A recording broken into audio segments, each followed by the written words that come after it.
So you guys, magkukok po tayo ngayon ng gulay po na langka. So ito po yung uunahin po muna natin, no.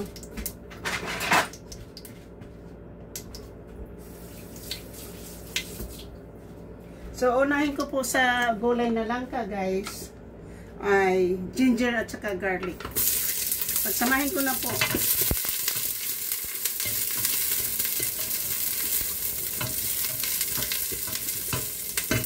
Tapos po, mamaya ko na ilagay yung onions. Ilagay muna natin yung ating pork ribs na ilalagay po sa ating gulay na langka.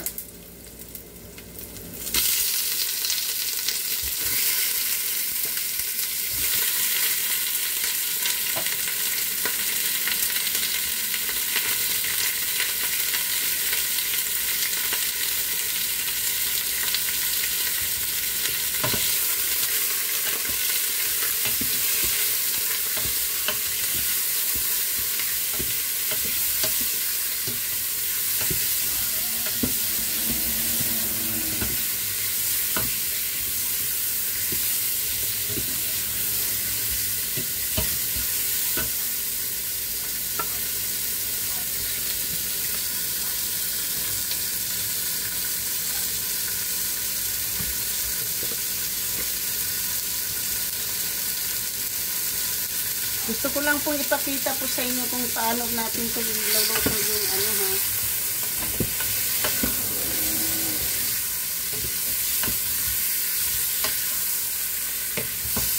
So, i-brown po natin muna yung spinach po bago natin itapon yung langka, no.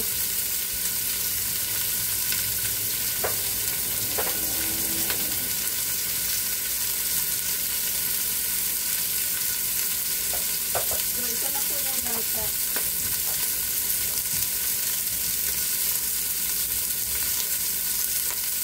Ito yung langka. Guys, ito po yung langka.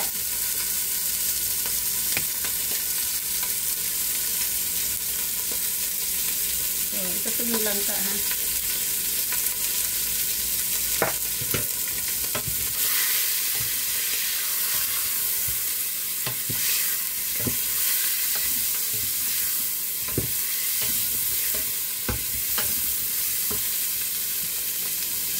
So ngayon guys, ilagay natin yung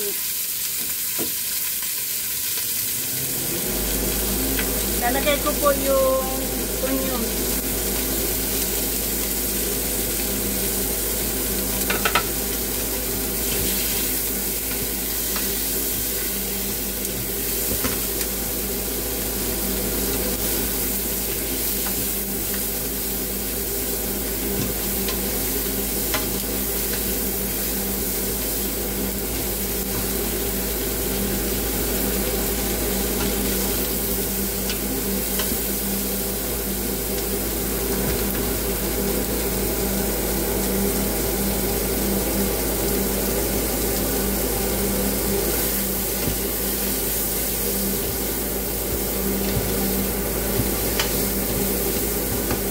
So ito po ay gulay na langka, okay? So ito na po. Gulay na langka po.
So, yan na po yung ating gulay na langka na ginigisa po muna natin yung pork ribs. Masarap kasi po pag mayroong kailangan ng kaunting karne, no? Para yung ano niya, yung lasa niya didikit po dyan. Pwede naman kahit ano pong klase, no? Pwede nyo lagyan ng paksiw na isda, pwede nyo lagyan nyo ng pritong isda, pwede nyo lagyan ng kahit ano po, pwede nyo lagyan ng chicken, daing, lahat-lahat ng kailangan ng ano gusto. Depende lang po yan kasi ako po kasi iniiwasan ko na po yung maalat, no? So ngayon guys, bago ko ilagay yung ano nito, yung gata, anuhin ko muna to guys, isisimmer ko muna to, no? Isisimmer ko muna tong lulutuin ko muna siya ng mahina dito sa gulay na to.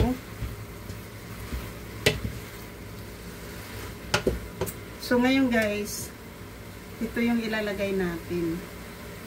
Chicken bouillon, chicken. Habang ginigisa po natin yan, ito yung ilalagay natin, 2 teaspoon.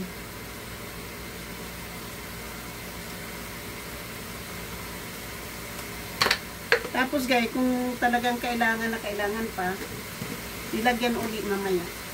Pero pwedeng salt, pwede, no? Mamaya na po yung pepper kasi hindi pa po yan ang timplada po niyan, mamaya pa po eh. Pero ganyan lang po tayo magluto ng gulay, no?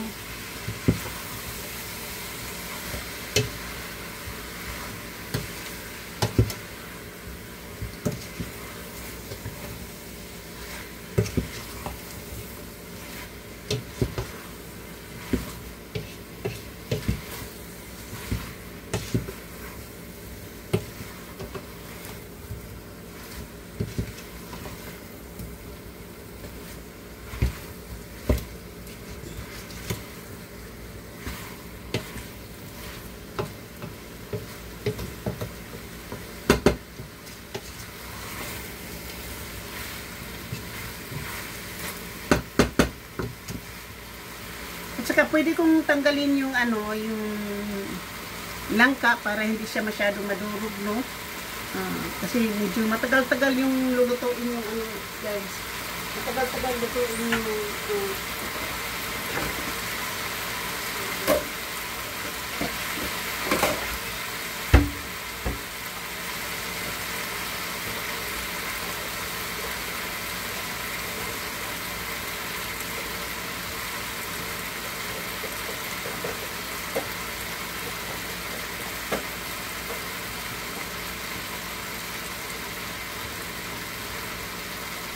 medyo matagal-tagal lutuin yung karning baboy.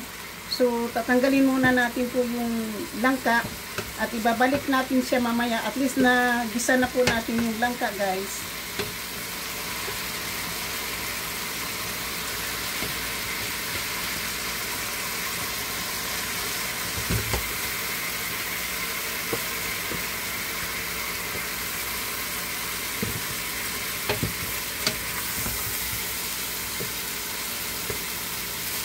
Kasi lalagyan ko siya ng tubig.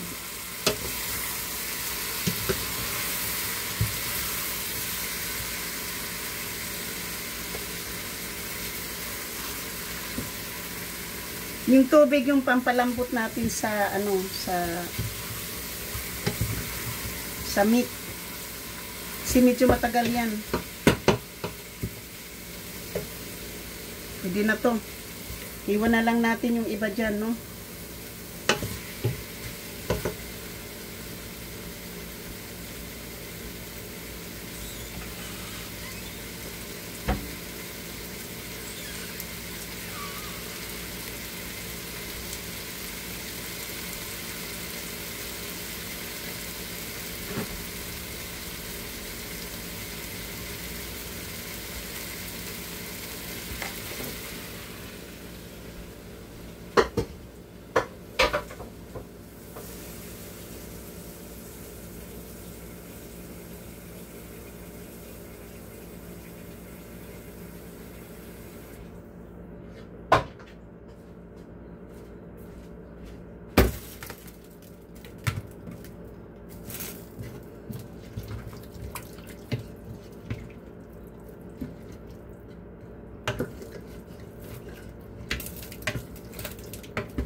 Kasi malambot na po, luto na kasi yung ano langka, luto na po yung langka, kaya ganito na lang po muna, no.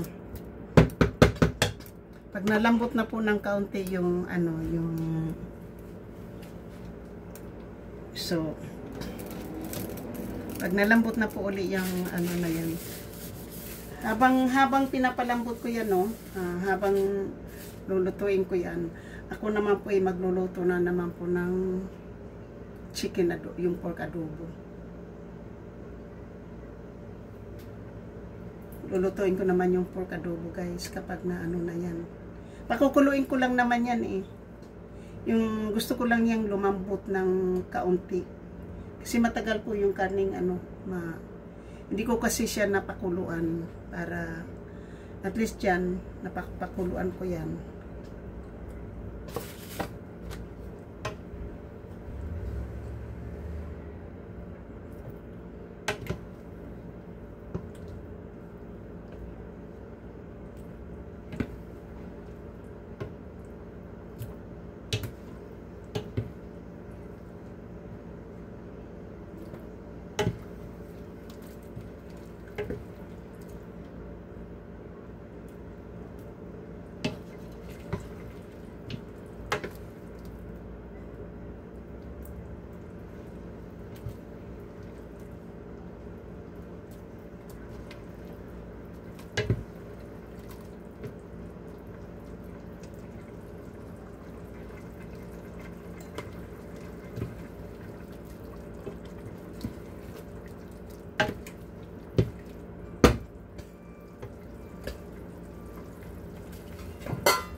Okay, shoot out po sa inyong lahat, sa aking mga minamahal na mga subscriber, silent viewers, mga OFWs, kaibigan matindi, mega love shoot out.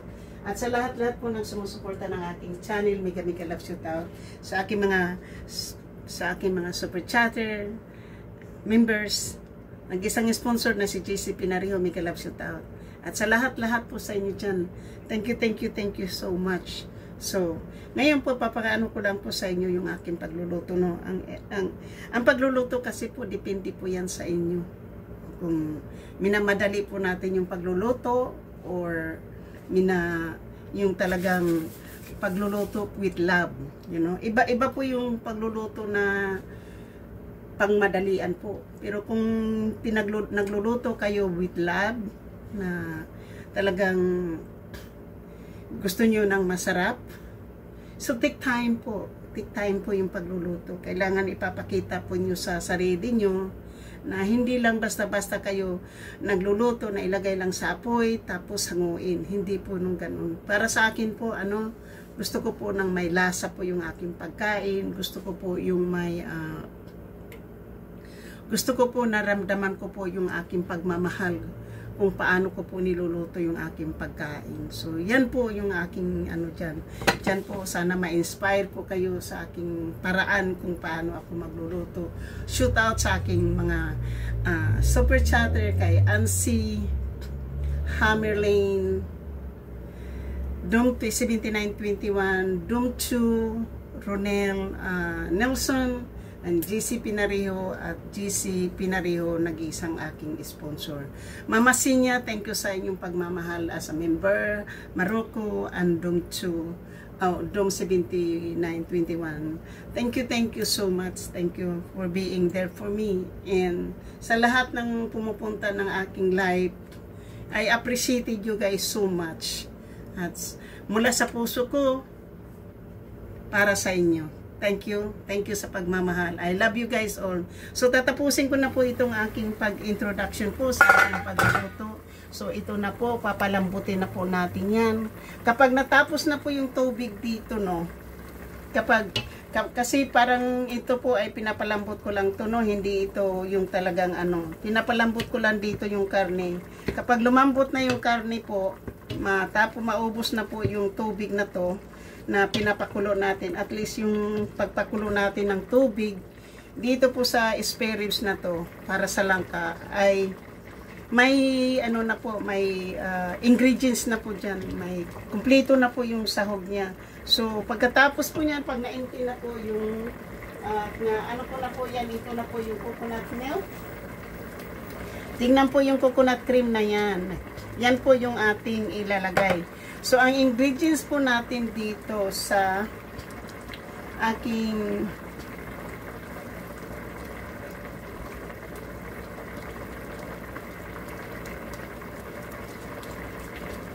ang ingredients ko po dito, no, sa aking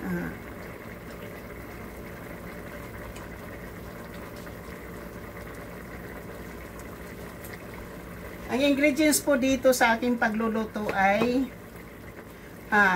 jackfruit in the can, coconut cream, onions, garlic, green onions, jalapeno pepper, and bell pepper, black pepper, chicken bouillons, powdered, and pork ribs. So, yan po. Pork ribs, binabrown muna yung meat sa garlic, onions, cooking oil, and spare ribs po. And, of course, the chicken bouillon po. So, pag na ano na po itong tubig na nahubas na po yung tubig, na wala na po yung tubig, so hindi pa po malambot yung karne, kasi nga pinapalambot po natin yung karne na yan. Ibabalik po natin yung ating langka na iluluto na po natin dito sa coconut milk. So, yung ingredients po, hindi po ako naglalagay ng kung paano po siya, kung ano po yung mga ingredients. So, yung ingredients po natin dito ay ginger, garlic, and onions. Okay? So, naggisado na po sa pork ribs. Tapos, mamaya po, pag ready na po to cook, ready na ang eat na, so, ilagay natin po yung bell pepper, ang green onions, habang pinapakulo yung coconut milk and jackfruit in the can na also gisado na. Ibabalik natin dito sapat kapag na-empty na yung na-dry na po yung pinapakulo natin na spare ribs. Saka na natin ito ilagay, itong sili. Tapos mamaya naman yung yung naiwan po na pangsahog, yung bell pepper at saka onions, mamaya na po yan. Ito po ay gulay na Bisayang luto from my hometown. Ito po kami gumagawa ng gulay na langka, hindi lang just cooking with onions, garlic at saka coconut milk. Kailangan may iba pang sahog para malasa ang gulay. So, hindi ko pa po pwedeng ilagay yung jackfruits kasi hindi pa po siya tuyo. So, at saka tingnan po nyo yung sabaw brown. Alam mo, yan po ang nagpapalasa po dito ngayon. Okay? So, yan po yung nagpapalasa. Ayun na po. Kumagat na ang aking, ang ibig sabihin po niyan, pag nailagay na po natin yung coconut milk at saka yung jackfruit, kasi lulutuin pa uli natin, ibig sabihin niyan po ay malambot na rin po yung meat.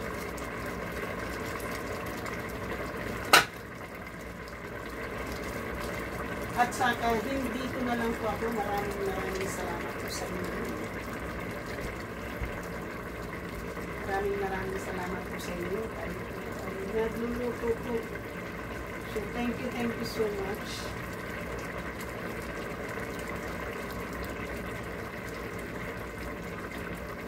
Staying off grid, hello. Staying off grid, hello.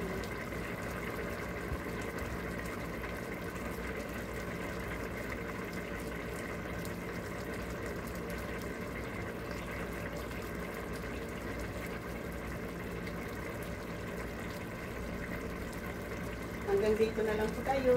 Bye-bye.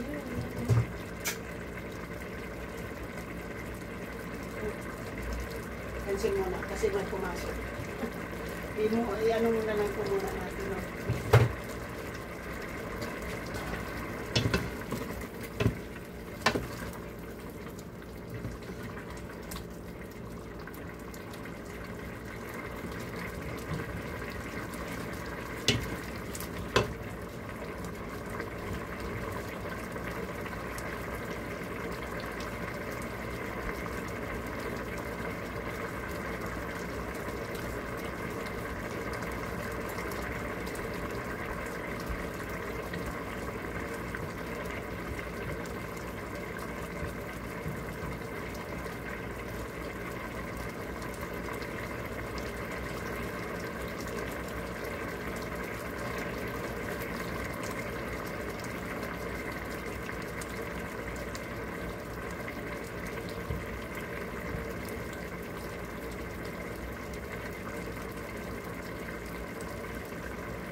Masarap ang aking luto, kaya guys, halin na kayo para matikman ang aking luto. Baka hindi pa kayo nakatikim ng lutong Bisaya. Itong pagluluto na to ay pagmamahal. Pagmamahal para sa inyo. Ito guys, paano magluto ng gulay na langka,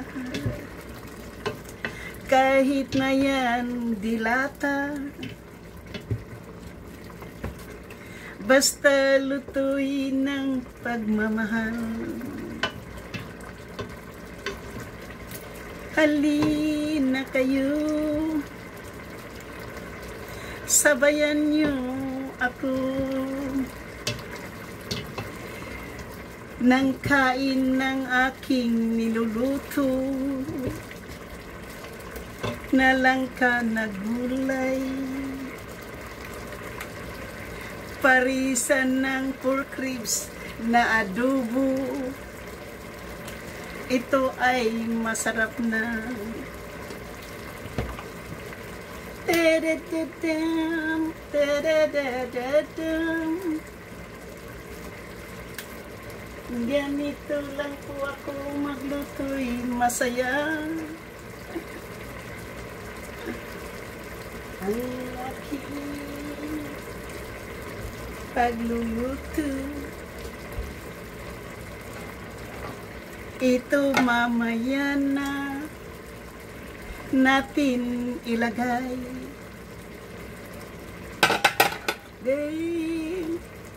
Sa aking pagmamahal sa inyo, sana hindi mag-copyright. Sana magustuhan po ninyo ang aking pagluluto. Saka ko na po ito.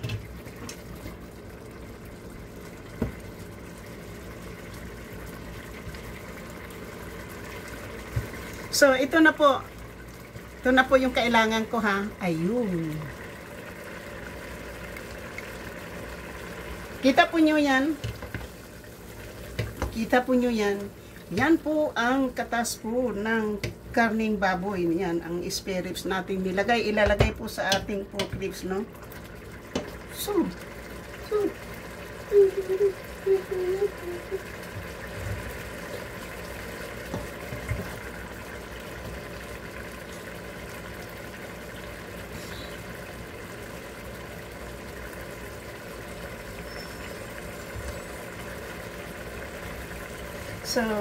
ganito po tayo magluto po ng langka.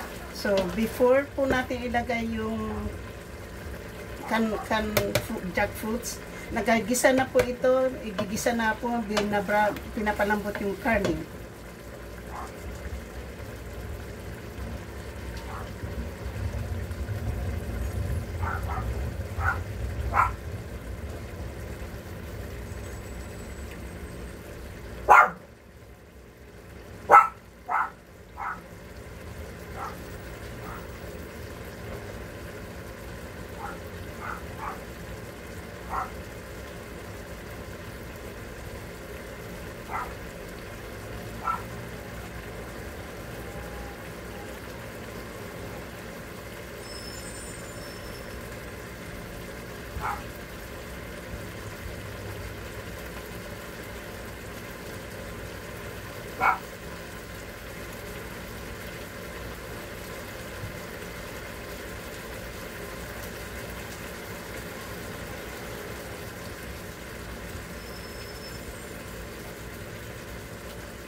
Ayan na po. So, ilagay na natin to.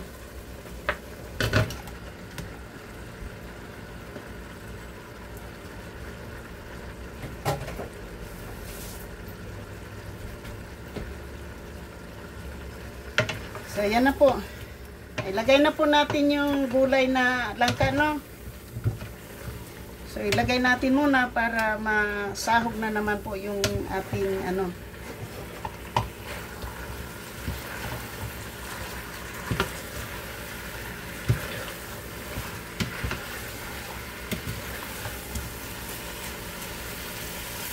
malambot na po yung ano, malambot na po yung spare ribs, okay? So ngayon po ilagyan natin ng gata.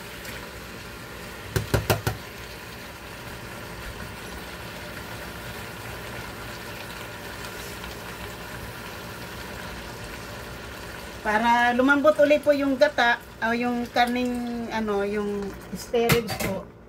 Nalagyan ulit natin ng ano, ng tubig na naman. Kasi masyado pong creamy yung ano, gata. Ayan na po. So,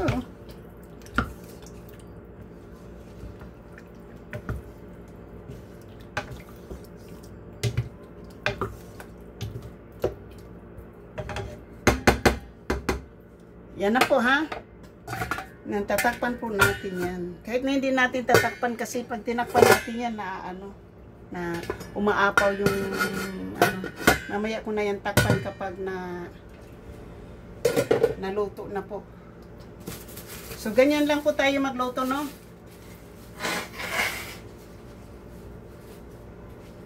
Salt and pepper to taste. Lalagyan na po natin yan.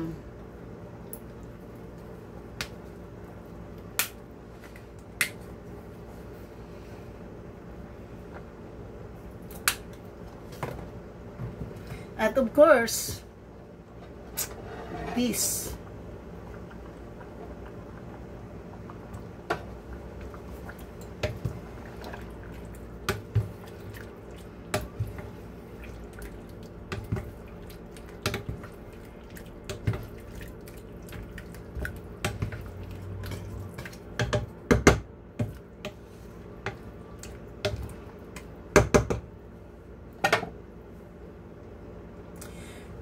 So guys, naipakita ko na po kung paano natin ilalagay ang gulay sa Bisayang gulay po. Thank you so much and I love you all from the bottom of my heart.